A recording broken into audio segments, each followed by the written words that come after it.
A huge protest in the Piedmont leads to confrontation and arrests. These disturbing images were part of the evening news in Greensboro, North Carolina during late 1995 and early 1996. The local media used these pictures to portray the events, but telling the story of the K-Mart workers demands more than sound bites and video clips. We shall not be moved.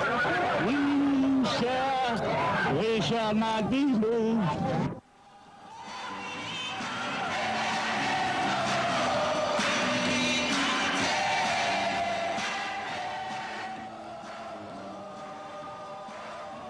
When the K-Mart distribution center opened in Greensboro in 1992, the building was not yet completed. Working conditions were extremely harsh. The building lacked proper ventilation, heating, and restroom facilities, and on-the-job injuries were common. Some workers encountered racial discrimination and sexual harassment. Workers took their concerns to management, but no progress was made.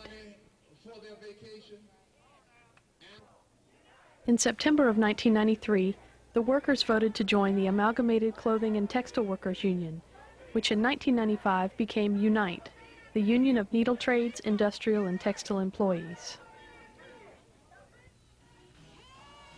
Through the union, the Greensboro workers learned that their wages and benefits were substantially inferior to those of other K-Mart workers across the country.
Issues are very simple.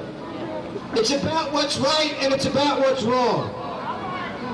K-Mart is guilty in Greensboro, North Carolina of coming to Greensboro, North Carolina to pay workers less than they do anywhere in America, and that is wrong. Oh, yeah. All right. K-Mart is guilty of coming to Greensboro, North Carolina and paying workers less because of the color of their skin, and that is wrong.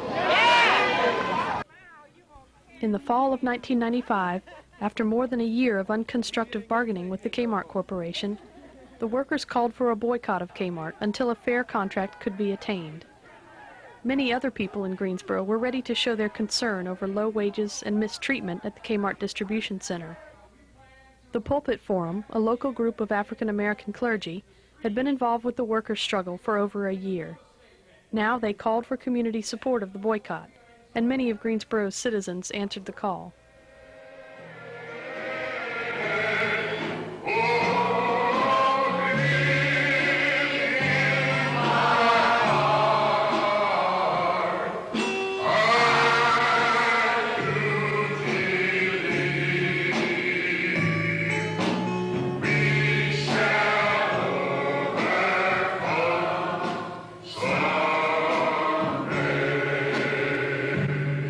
The problem is this, that there must have been something about this community which suggested to K-Mart that of all the places in the nation, it could come here, take up residence, and pay people less than any place else in the nation.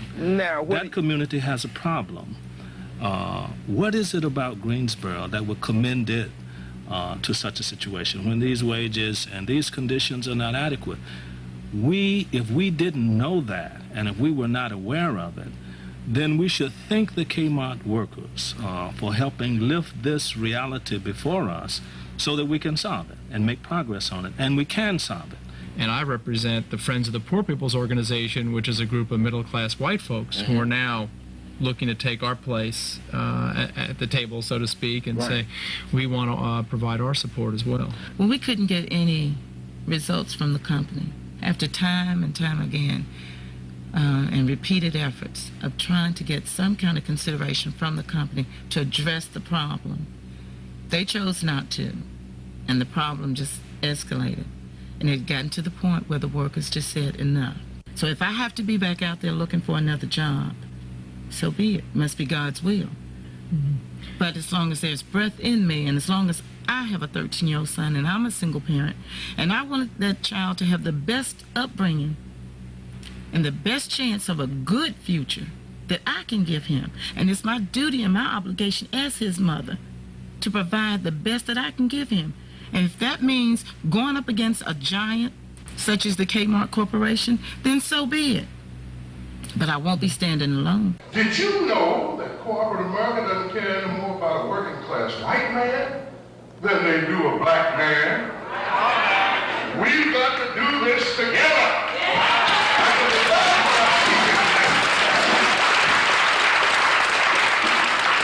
We've got to believe that caring for families is more important than caring for the bottom line. That the bottom line will begin to take care of itself when we take care of one another, when we take care of every last single worker, when we take care of the resources of this world.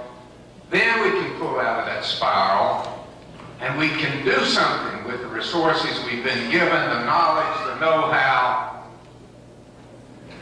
We've got to do a new thing, folks. I know that no one should work and be underpaid. There's no excuse for it. We have to stand up and change this. I worked many places, and I know I did good work for which I was not paid. And I can sympathize with you.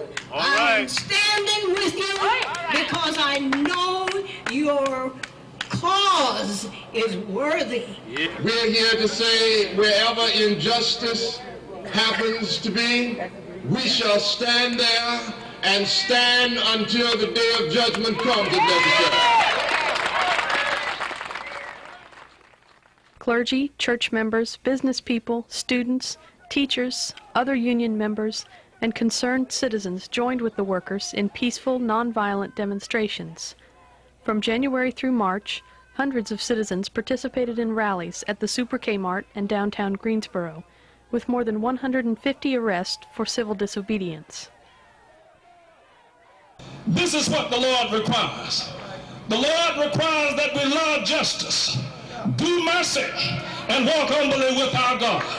And I come today to tell you that we are standing for justice. And I tell you that there is some mercy and love for the people on Martin Luther King Street and for the K-Mart workers.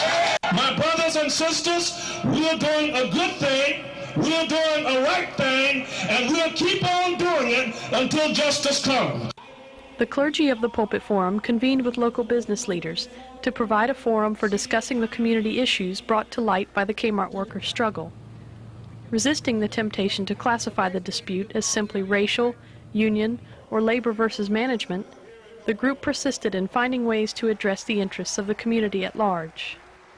We can't recruit businesses in order to take advantage of a low standard of living. We need to recruit businesses to help raise that standard of living. Let's be serious. You don't have to have a solution. You have to have a commitment to find one, and together we can do it.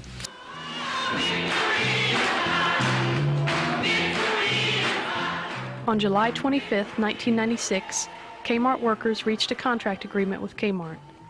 The contract increased the starting wage to equal the average of all K-Mart distribution centers and included clauses for non-discrimination and new grievance procedures. On September 8th, a town meeting was hosted by the Business Pulpit Forum Work Group. This meeting was a product of the dialogue established by various members of the Greensboro community throughout the K-Mart struggle. It stands as a symbol of what resulted from K-Mart.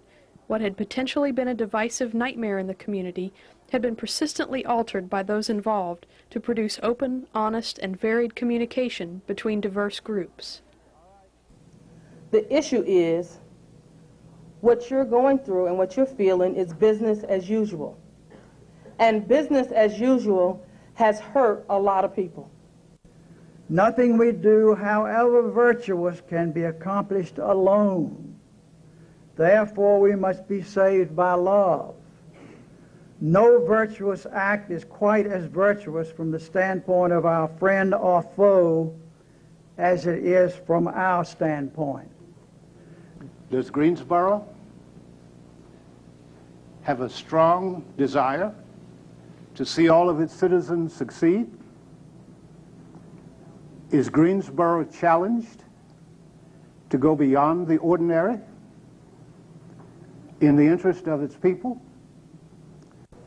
Greensboro, don't be so quick to judge those on public assistance as being lazy or don't want to work. You do have those who are trying very hard to be self-sufficient and still keep running across barriers that keep them from doing so. Almighty Creator, we are reminded now that at one time you troubled the waters, and after troubling the waters caused healing for a man. Through a situation called K-Mart, through a labor dispute, you have troubled the waters in Greensboro. And even as you have troubled our waters, you have made us stand up and notice that we have healing as a result of the troubling.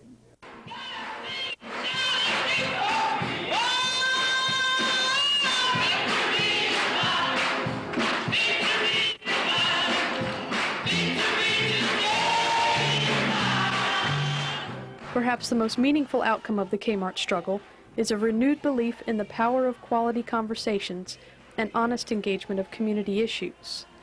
The task before all of us is to commit to working together to find new solutions to old problems.